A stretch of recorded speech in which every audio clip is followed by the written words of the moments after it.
Welcome to my channel. अस्सलामुअलैकुम। आइए जानते हैं मिनाल नाम के मायने और इसकी तफसील। हमारा आज का बेबीज़ गर्ल्स नेम है मिनाल। मिनाल के इंग्लिश में स्पेल्स हैं MINAL मिनाल। ये एक इस्लामिक नेम है और लड़कियों के लिए रखा जाता है ये नाम मिनाल। ये अरबी ज़ुबान का लफ्ज़ है और इस नेम के मायने है मालो दौलत जागीर।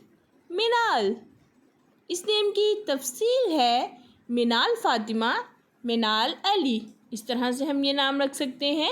आप भी अपने नाम का मायने जानने के लिए कमेंट्स में अपना नाम लिखें और मायने जानिए। एंड अपने नाम की स्पेशल वीडियो बनवाने के लिए भी आप मेरे कमेंट बॉक्स में अपना नाम कमेंट कर सकते हैं।